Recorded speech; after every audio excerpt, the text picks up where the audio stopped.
اعوذ باللہ السمیع العلیم من الشیطان اللعین الرجیم بسم اللہ الرحمن الرحیم۔ ناظرین کرام، السلام علیکم ورحمۃ اللہ وبرکاتہ۔ مسائل زندگی میں آپ کا استقبال ہے۔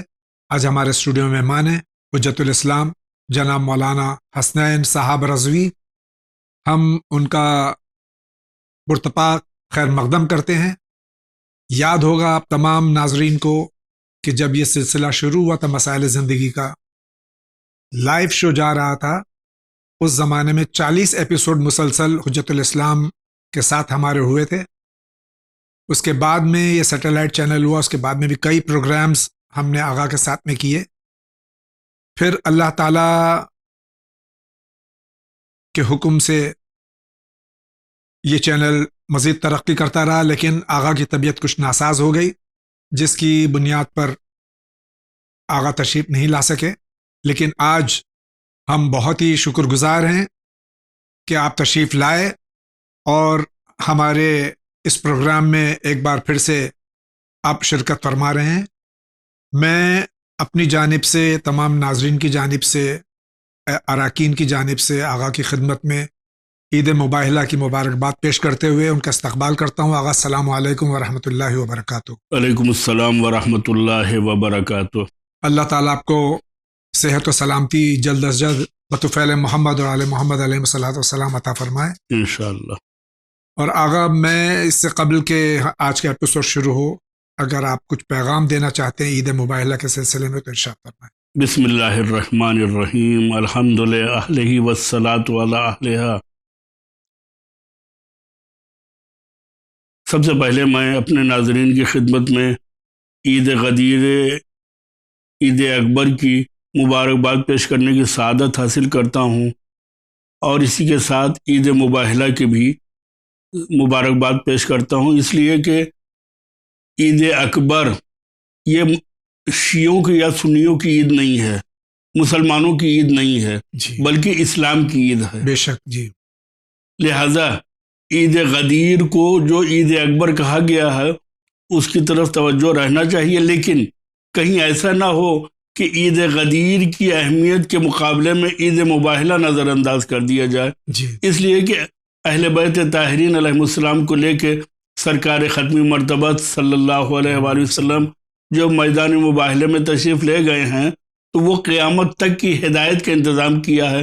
جو قرآن کی آیت ہے، یا ایھا الذین آمنوا اتقوا اللہ وکونوا مع الصادقین، ظاہر سی بات ہے کہ 1400 سال پہلے نازل ہونے والے قرآن نے جو کونوا مع الصادقین کی لفظ استعمال کیا ہے، تو یہ مسلمان کے اور ہر شخص کے ذہن میں سوال ہے کہ وہ صادقین کون ہیں جن کے ساتھ ہونے کا حکم دیا جا رہا ہے۔ جی یعنی صاحبان ایمان و تقوی کو صادقین کے ساتھ ہونے کا حکم دیا جا رہا ہے، تو ان کو بھی قیامت تک ہونا چاہیے۔ لہٰذا عید مباہلہ جو ہے وہ کم رنگ نہ ہونے پائے، بے شک جی یہ میں پیغام دینا چاہتا ہوں۔ جی اس لیے کہ عید غدیر اپنی جگہ ہے، بے شک جی اس کا مقابلہ کوئی نہیں کر سکتا، وہ عید اکبر ہے۔ جی لیکن اس کے باوجود یعنی عید مباہلہ جو ہے اپنی اہمیت رکھتا ہے، بے شک جی اس لیے کہ عید مباہلے کا مطلب ہے قیامت تک کی ہدایت کا انتظام۔ بے شک جی قیامت تک کی ہدایت کا انتظام۔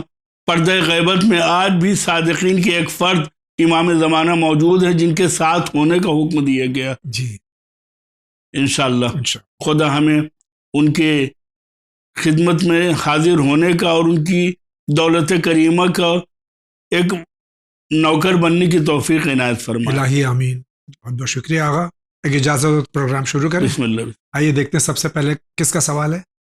السلام علیکم مولانا صاحب، آپ لوگ جو ہے اچھا کام کر رہے ہو، چینل بھی چلا رہے ہو، اتنا بڑا چینل ہے، تو کیا اس چینل سے یہ بھی پیغام نہیں دینا چاہیے نوخوان لوگوں کو کہ وہ لوگ جو گانے کی دھن میں نوحے بنا رہے ہیں، اور ان نوحوں کو سن کے اگر کوئی شخص نوحوں کو سنتا ہے تو اسے گانے کی طرف متوجہ ہوتا ہے اور وہ گانا اسے یاد آتا ہے، تو اسے کیا وہ نوحہ سننے کا ثواب ملے گا، یا اس گانے کو یاد کرنے کا عذاب ملے گا، یا پھر اس شخص کو جو شخص اس نوحے کو سن رہا ہے اسے عذاب ملے گا یا گناہ ملے گا، یا اس نوحے کو جس نے پڑھا ہے اسے گناہ ملے گا؟